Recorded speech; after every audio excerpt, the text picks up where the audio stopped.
qualifications to have a signature go on your sheet? Well, you need to be either, in my particular case, either Republican or unenrolled, Okay. live in the district, Yeah. and be a registered voter. And what is the district? It's follow the town of West Bridgewater. Yeah. It's Ward 4, B, and C precincts in Brockton. Couldn't even do a full ward, said they. 5 B, C, and D, all at 6, and precinct 3 in Easton. Wow. Pretty broken up. It is really broken up. You have to do a lot of driving, put a lot of mileage on your car just to run.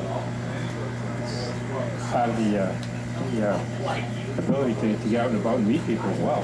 Get my name out there and let me introduce myself to them so they can vote for me. Have you figured out what the exact center of the district would be, so if you stand there, you'd be exactly in the middle? Probably right where we are, Ron. That's what I thought. I'm in the middle of it. I'm in the middle with you. That's it. Stuck in the middle with me. Remember that song? You got bumper stickers there, Bumper too, stickers, I've got some magnets, I like the magnets. pins. Wow, you got everything. Trying to get the name out there. It's johncruzforrep.com. That's John Cruz with the number 4rep.com. And my phone number is very easy to remember. It's area code 508-588-VOTE. 508-588-VOTE. How'd you get that one? Very smart. See, that shows, well, we'll talk about your policies and all that. But the fact that you could figure out to get 508-588-VOTE really shows the creativity and the brains that you would have to actually acquire that number.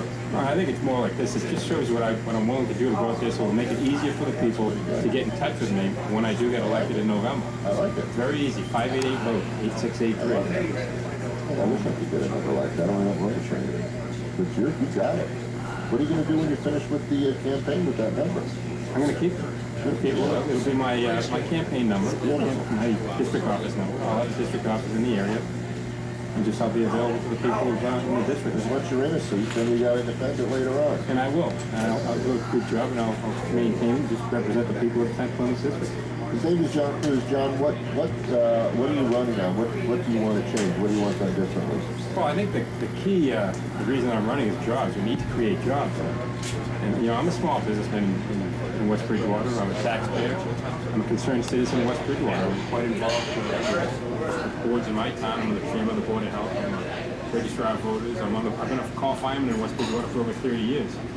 I'm just concerned with what's going on in the route that the state is taking us right now, and I think we have to be concerned about the future. The future begins now, and we need to lower the taxes, Ron, just to broaden the tax base.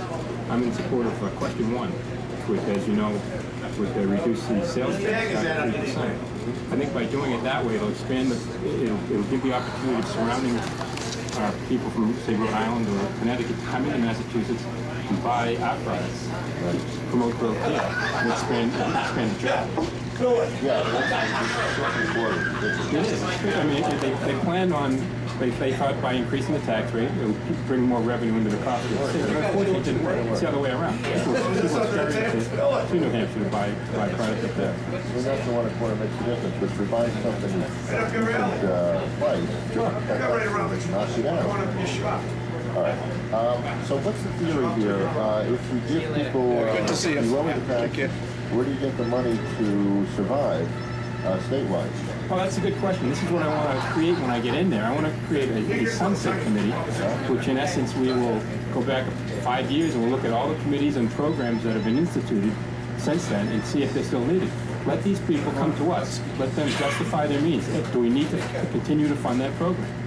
If we don't fund them, we'll eliminate them, or we'll merge them with another program. But let's get back to the basics. Let's get out there to the services that need to be provided by the state to help the people move forward in the state.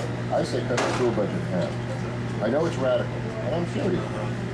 Well, it's not popular politically, but I'd like to see more school dollars. I'd like to see more school dollars get into the classroom instead of administration. Exactly. I go back to the little house on the prairie. Those kids learn pretty good. Then a person standing in front of the classroom talking, and these kids learn stuff. In the book, No, things have changed. Advertisement. Too much money with that stuff. You're right. Administration is making hundreds of thousands of dollars for superintendents. Let's get the money where it's needed the most. Let's help the kids. Let's get the money in the classroom. With tools. Let's give the teachers the tools that they need to educate our future. Hey, bring your own sandwich. I say bring your own sandwich. It's different. I'm serious. Why should you pay for lunch? Make your own sandwich. If you can't afford to make a sandwich for your kid, you should be having dinner. This is why I don't like Chuck. Okay. How can people get their names on the list to get John? Well, I'm here at Reed's Ultimate Breakfast this morning. I'm gathering signatures, and I'll be all around, or else if they need to, they can give me a call. I'm very accessible. Again, 508-588-VOTE, or John Cruz 4, that's number 4 for rep.com. I mean, give me a call, I'll meet up with you, I'll speak with you, I'll tell you how I feel about certain issues.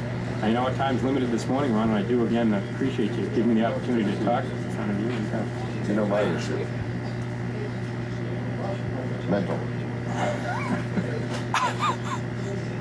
My issue is that damn power plant. As a matter of fact, if you look out the window to the right, you'd be able to see the smokestack after it was built. Well, Ron, I don't know if you're aware, last week I went in front of a committee at the State House. 2 weeks. And I expressed my concerns over the proposed power plant. I mean, as you know, like I mentioned to you last month when I was on the show, they want to store about 1 million gallons of fuel oil on the site.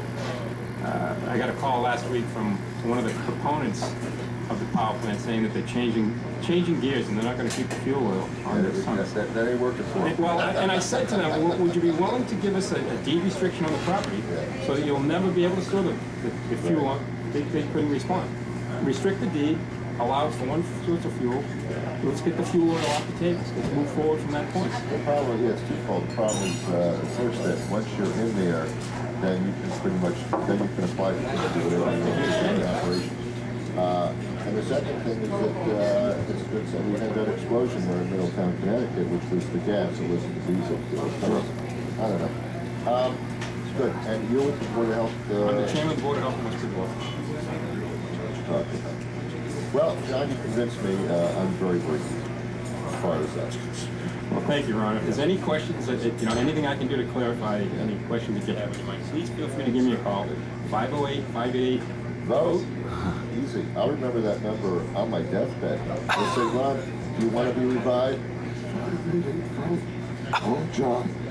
I will. I'll say that. It'll be my dying signature will be on your ballot. Thank you, John. Well, thank you, Ron. Thanks for having me on your show, and I'm just going to float around the restaurant, get some signatures, and introduce myself to these people. John's a good guy, actually. Say hello. He's down home a little bit stuff. Thanks. Thank you very much, Ron. We're going to take our first break of the morning, Mike. Thanks. And when we come back, the dog lady should be joining us soon. There's a lot to talk about K9Y. If you're listening to the show that you're listening to, we're live at Reed's Ultimate Breakfast, which is in the Kmart Plaza on the south side of Brockton near the West Bridgewater line, near that cow. Be right back.